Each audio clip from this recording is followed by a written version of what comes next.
Hi guys, good evening. I've just had a situation which I need to explain to you guys this evening. Um, Unfortunately, I'm driving, but I think that it's important to share this vital information to all the parents who are having difficulties with their teenagers, especially those from ethnic minority groups, African, etc., etc. I think this is particularly focused on children or teenagers who are around 16 years old or just towards that age, who are currently living in the UK or been brought to some other parts of the Western world from Africa or other developing countries. So the situation which I need to explain to you guys and parents is about the steps you need to take to avoid or reduce any sort of contact with social services. There are basically 4 steps which you really need to consider if you want to avoid having any sort of negative contact with social services. I will repeat, negative contact, because the reality is that having social services involvement with you or with your family is not always a bad thing in most of the cases. Unfortunately, people will share the bad news and will avoid to pass on the good news. So, as a result, I want to be very clear with everyone that the information I'm sharing is not generic, is not applicable to all cases. There are specific cases which have got specific issues, characteristics that you must be careful and take into account. However, this is a very pertinent issue that most of our families are facing with the children that they brought from Africa, especially to come to Europe or to the Western world. So, how do you avoid having any sort of negative involvement with social services? One, the first thing you need to be careful and take into account is you need to know your child. I said you need to know your child. Not everybody or every parent knows their child. The reason is that the way children are parented in Africa and the way they've been cared and parent in Europe or the Western world is different. Children in Africa or in socialized, sort of culturally socialized environment, they are being looked after or cared for on a daily basis by so many people within the community, neighbors, brothers, sisters, relatives, grandparents, etc., etc. So at that point in time, you having a child in Africa, you don't know your child because there are multiple parents looking after that child. There are multiple players involved in your child's life. So you actually don't know that your child. So bringing the child to the Western world brings its own complication, because when you come within this society, the contact and the level of your social interaction is very limited. So you don't have the same level of support, you don't have the same sort of network that were helping you to parent your child. So you're left now with your child, with a child that you don't understand, you don't know that child, because several people were looking after your child and therefore you don't even know what that child is. Then you arrive here and you start to observe a lot of difficulties that that child is going to pose to you. Another aspect which is not very common with African parents or parenting within the African context is very few of us understand what is called child development. Child development is not just about giving the child food, clothe the child, and then provide basic education. No, the child development here means your child as an individual is growing from infant to adulthood. And through that process, they go through a lot of challenges, a lot of changes in attitudes, changes in behavior, changes in their thinking, and in the way they respond. So at that point in time, if you as a parent have got little or no idea about this human or this child development processes on your child, then what happens is that you start to face difficulties when they are exhibiting those challenges, which are sometimes natural, just as a result of maybe the hormonal development or hormonal changes, and then you don't know. You start to say, oh, my child is a bad child, my child have come here and is posting us a lot of difficulties, etc., etc. So please, please, please, any African parent or people who have got children of 16 years who have not been fully involved in their upbringing from the word go, from the time they were born, you don't know your child. So you need to know your child, and if you don't know your child, you need to know how child development functions and how these children respond to those stages of their development. So some of the challenges that they will present to you based on their age might just be because of the developmental stages. So we need to be careful, we need to be aware of that, and then be able to provide the support that they need. So that is one aspect. Well, to elaborate a little bit on that, children who are born in the UK or in Europe they do function a bit different from our children, or some of our children who we bring from abroad or from Africa to the Western world, especially when they are within that age of 16. When they come here, they got a lot of peer group influence. I mean, their friends will influence them and tell them a lot of stories, tell them about their rights, which they are not telling them about their obligations.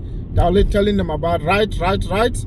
So then they are unable to balance, to get a clear balance between what is their right and what are their obligation as a minor who still depend on their parents for guidance, boundaries, and some sort of level of support. So then they start to rebel. As they start to rebel, they start to make stories about you from year one that they were born till the age of 15. They have not been a problem. But eventually, as they turn 16 and they are in Europe or in Western world, they start to present a lot of difficulties because they think that their European or Western counterparts of the same age are feeling more free, and they want to copy, without understanding that there are a lot of cultural dynamics which are interplaying for those children born in Europe, behaving the way they behave and lacking the standard of parental expectations. So in that aspect, I would say you need to know your child. If you know your child, you eventually minimize some of the challenges that child will pose to you as far as parenting them and avoiding external agencies getting involved with your child. That is one of the elements. The second element is give your child attention. Most of African parents don't give their child attention. They operate on a top-bottom rule where the child takes instructions, the child executes instructions, and the child has not got an opinion. But once they get into Western world, where they know that they've been taught their caution on a daily basis by external agencies, teachers, and the rest, where they spend most of the time with them, because averagely a child will spend about 4 hours of their school day with their parents, and the rest of the hours they are actually spending those periods or those time and with teachers and all other people you call strangers. So you need to be able to pay attention to your child. You need to communicate with your child, listen to your child, and your child will learn to listen to you. So communication is a big issue in the community, in the African community, because there's no effective communication. It's always a one-way traffic communication. I'm the father, I'm the mother, I give you instructions, you execute. So, which at that age of 16, they start to rebel, and you find out they are not communicating with you. So, it must be very, very important that you understand how to communicate with your child. The third aspect of you avoiding any sort of negative contact with social services is you have to supervise your child.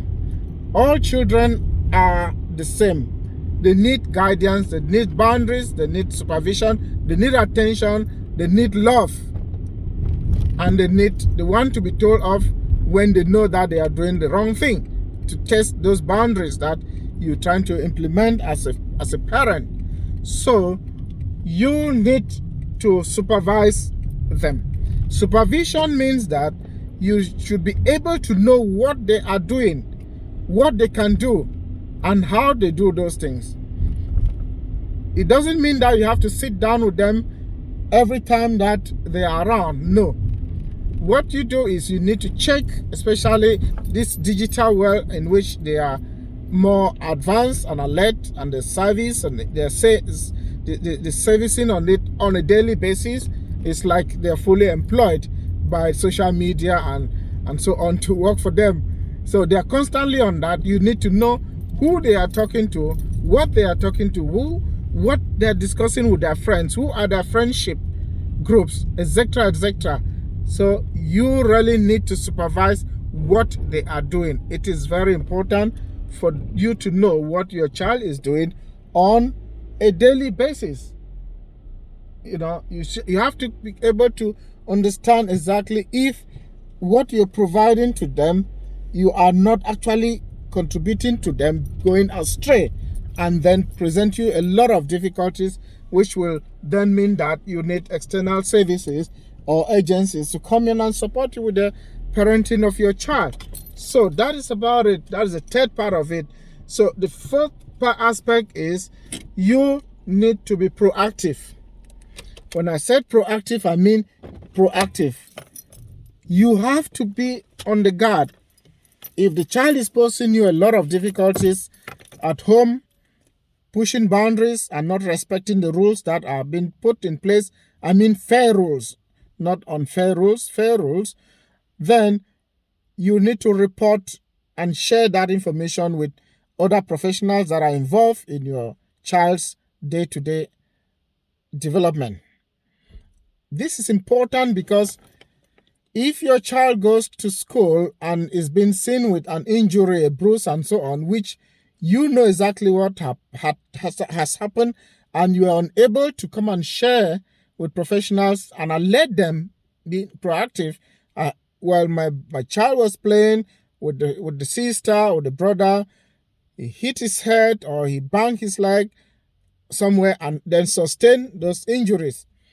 In terms of injuries and bruises, I will not explore that today. Actually, it becomes a bit challenging when bruises are found on areas that cannot be easily bruised. So when those areas are being seen to have injuries or bruises, then it is considered as a non-accidental injury, which means somebody must have caused it, especially when parents are unable to explain how those injuries have occurred.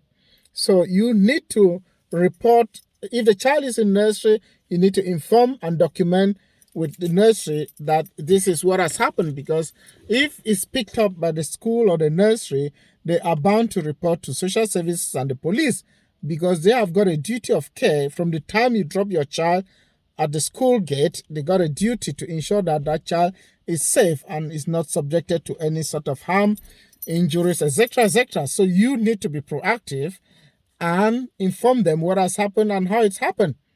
Sometimes if it is towards the weekend, you might want to take some photograph of what you have observed and so on your child and how it happened and so on, which you can then share on Monday or on next working day with the professionals that are looking after your child or your children, because you don't want them to be suspected of not being careful. Meanwhile, something has happened, but at home. So that is what you need to be proactive and let all parties involved in caring for your children to know any sort of changes in behavior, physical or emotional on your child.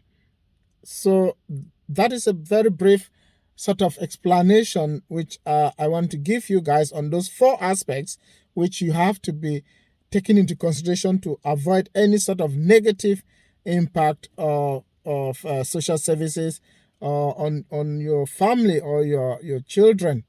So we need to be working together. We need to be careful. We need to be attentive. We need to be honest about life at home. And no two parents can parent the same. No two parents can communicate the same. It doesn't mean that some children have not got serious issues that need attention. But you as a parent, you need to identify. Your child might be having some disabilities, some mental health issues, having some ADHD. Some might even be having some learning difficulties in terms of dyslexia and so on and so forth. You need to pick that up and report it so that it can be assessed and early intervention is put in place. Else, you'll be forcing your child to do things that they are unable to do because they have got undiagnosed difficulties.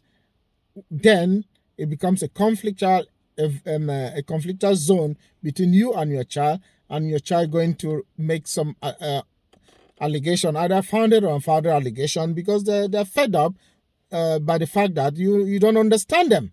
So that is what I will advise this evening, because it's just something very fresh that I've just dealt with this Friday through intervention, and a child of a 16-year-old reporting that have hit her and is threatening to send her back home.